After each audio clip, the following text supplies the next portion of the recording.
வாங்கிப்பேன். ஃபஸ்ட்டு ஒரு வேஸ்ட்டு கிளாத்தில் வந்து பூஜை ரூமில் இருக்க குங்குமம், விளக்குல இருக்க எண்ணெய் அதெல்லாம் தனியாக தொடச்சி எடுத்துருவேன்.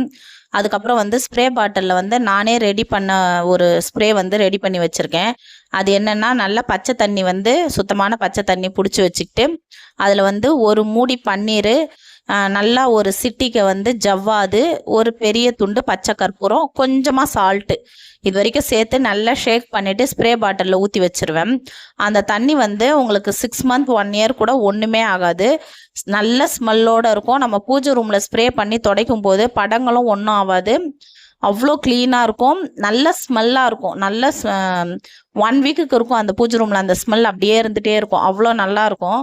பூஜை ரூம் திறந்தீங்கன்னா ஒரு தெய்வீக மனம் வீசும். அந்த அளவுக்கு அந்த ஸ்மெல் கொடுக்கும் அந்த ஸ்ப்ரே.